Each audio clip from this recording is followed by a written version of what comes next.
Why'd you disappear on me all of a sudden? I was on a top-secret mission. You didn't need me anymore. But there were still so many things I wanted you to teach me. No, I taught you everything you needed to know about fighting techniques. I taught you all I could. The rest you needed to learn on your own. Techniques, sure. But what about how to think like a soldier? How to think like a soldier? I can't teach you that. A soldier needs to be strong in spirit, body, and technique.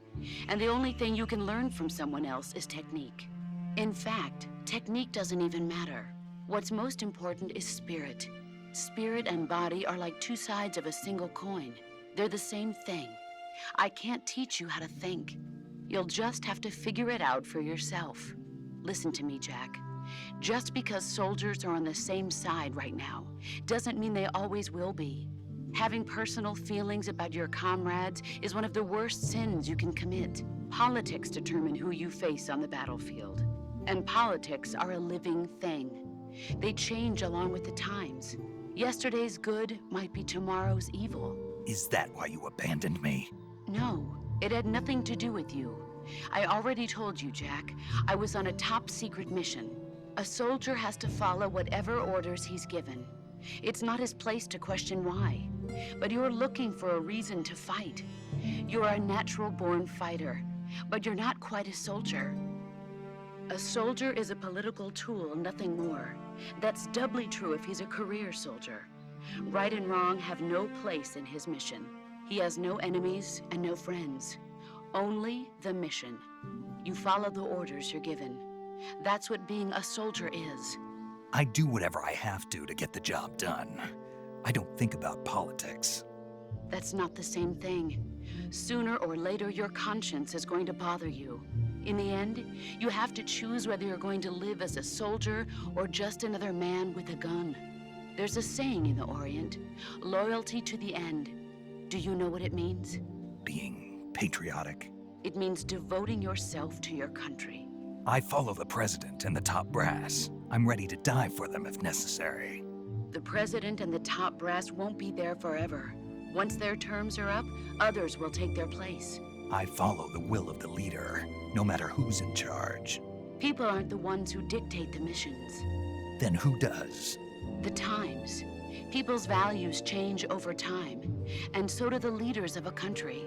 So there's no such thing as an enemy in absolute terms. The enemies we fight are only enemies in relative terms, constantly changing with the times. As long as we have loyalty to the end, there's no point in believing in anything, even in those we love. And that's the way a soldier's supposed to think? The only thing we can believe in with absolute certainty is the mission, Jack. All right, but do me a favor. What is it? Call me Snake.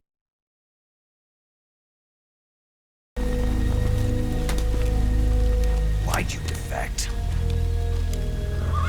I didn't. I'm loyal to the end, to my purpose. What about you, Jack? What's it going to be? Loyalty to your country or loyalty to me? Your country or your old mentor? The mission or your beliefs? Your duty to your unit or your personal feelings?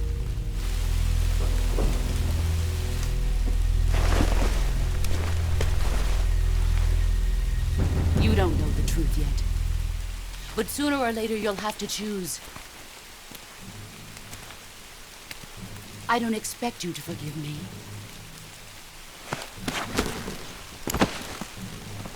But you can't defeat me either. You know me too well.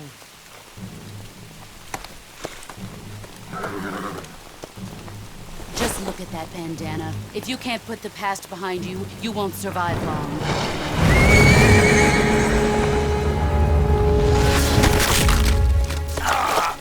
If we meet again, I'll kill you.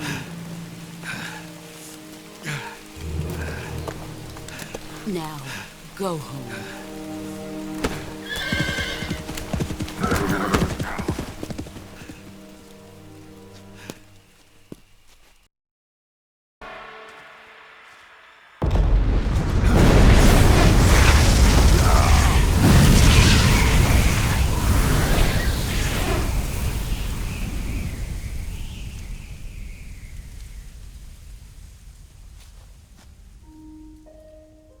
Life's end. Isn't it beautiful? It's almost tragic. When life ends, it gives off a final lingering aroma.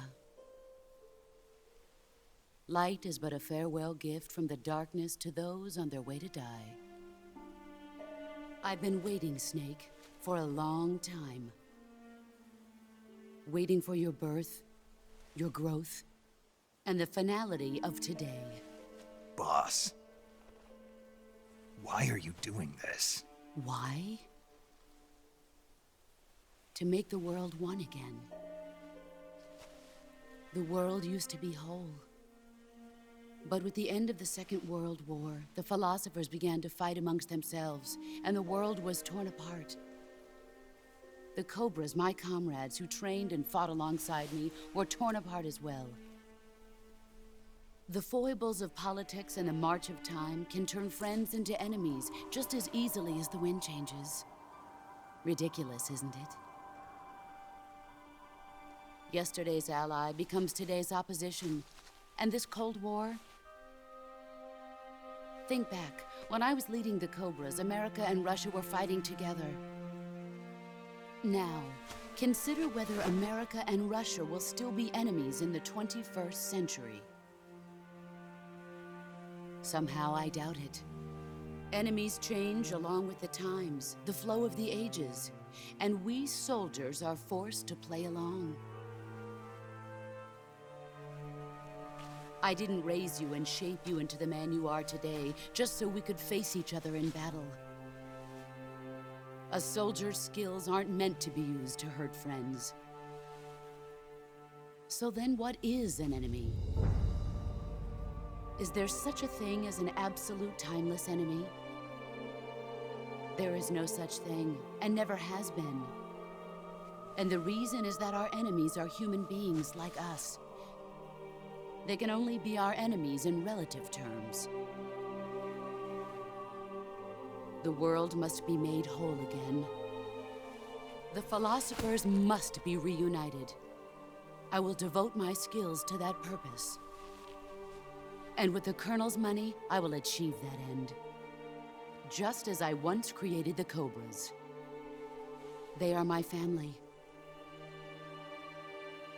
I may no longer be able to bear children, but I still have a family. It was November 1st, 1951. I was in the Nevada desert participating in atomic testing. The name Nevada is derived from Spanish, covered in snow, white as snow. And snow is exactly what I saw in that Nevada desert.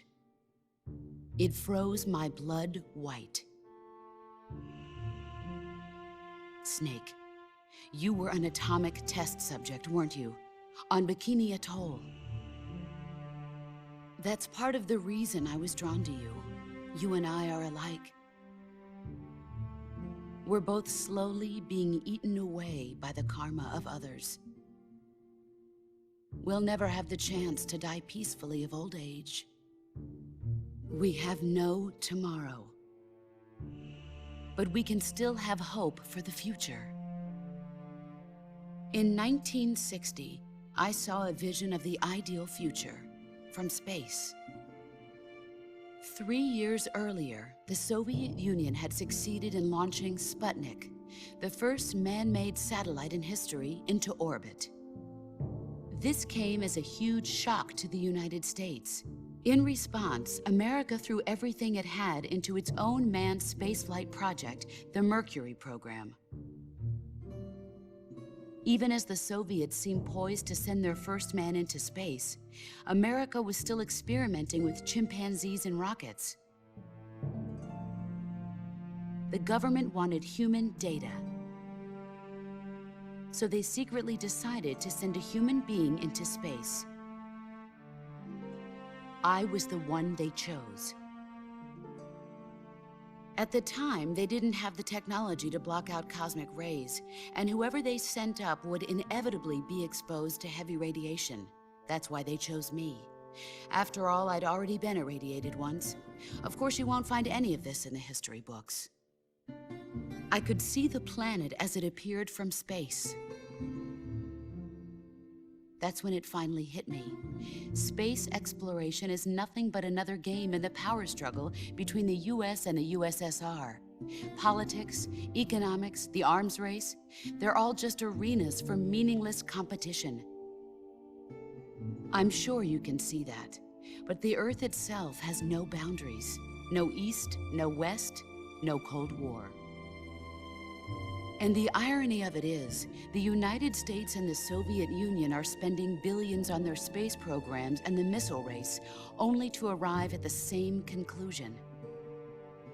In the 21st century, everyone will be able to see that we are all just inhabitants of a little celestial body called Earth. A world without communism or capitalism, that is the world I wanted to see. But reality continued to betray me. In 1961, I was sent to Cuba, to Bahia de Cochinos. It was part of a CIA-sponsored invasion under the guise of taking Cuban exiles back to their country. But the US government betrayed them. Our weak-kneed president held back their air support. Defenseless, the exiles were annihilated by the Cuban army. All I could do was watch in silence. I was set up by the very country I'd sacrificed so much for, by the very government I dedicated my life to defending. I was driven from the surface world, and I went underground. Then, 2 years ago, I faced the Sorrow, my old comrade in battle. He was my friend. But one of us had to die. I was left with no choice. The Sorrow gave his life for me. There is no enmity between us. One must live, and one must die. That was the mission. The ones who gave me that mission were the philosophers.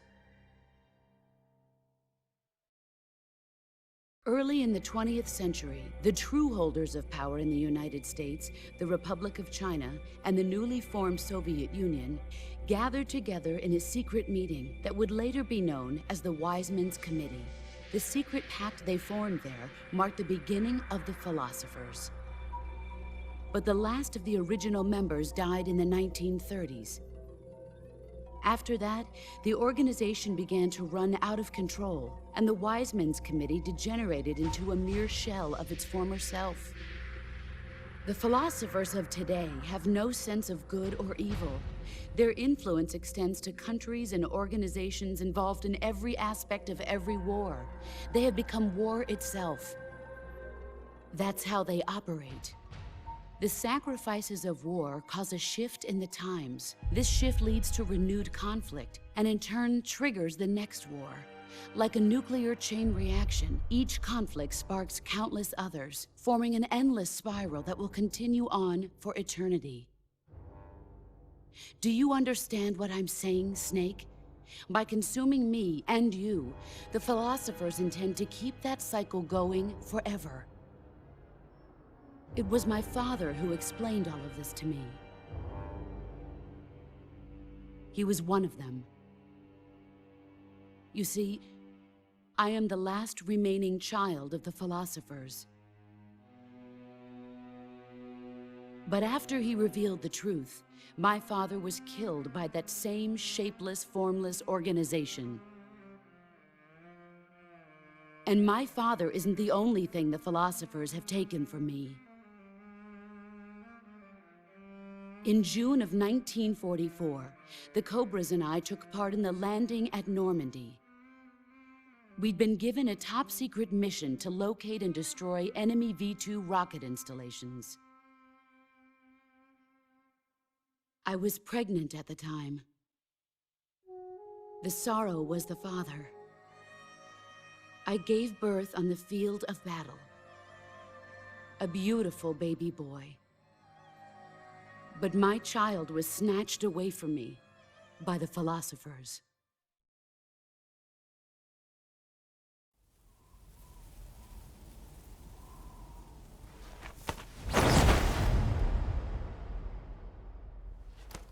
Look at this scar.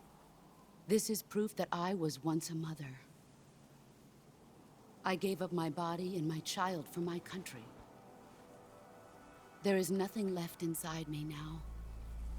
Nothing at all. No hatred, not even regret. And yet sometimes at night, I can still feel the pain creeping up inside me, slithering through my body like a snake.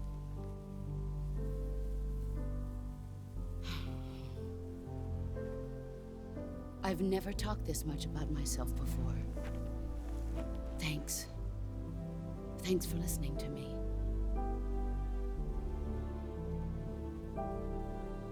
I feel content. Snake? Commence the operation. I raised you. I loved you. I've given you weapons, taught you techniques, endowed you with knowledge. There is nothing more for me to give you. All that's left for you to take is my life, by your own hand. One must die, and one must live. No victory, no defeat. The survivor will carry on the fight. It is our destiny. The one who survives will inherit the title of boss. And the one who inherits the title of boss will face an existence of endless battle. I'll give you 10 minutes. In 10 minutes, MiGs will come and bomb the hell out of this place. If you can beat me in less than 10 minutes, you'll be able to escape in time. Let's make this the greatest 10 minutes of our lives, Jack. Boss. You're a soldier. Finish your mission. Prove your loyalty. Face me.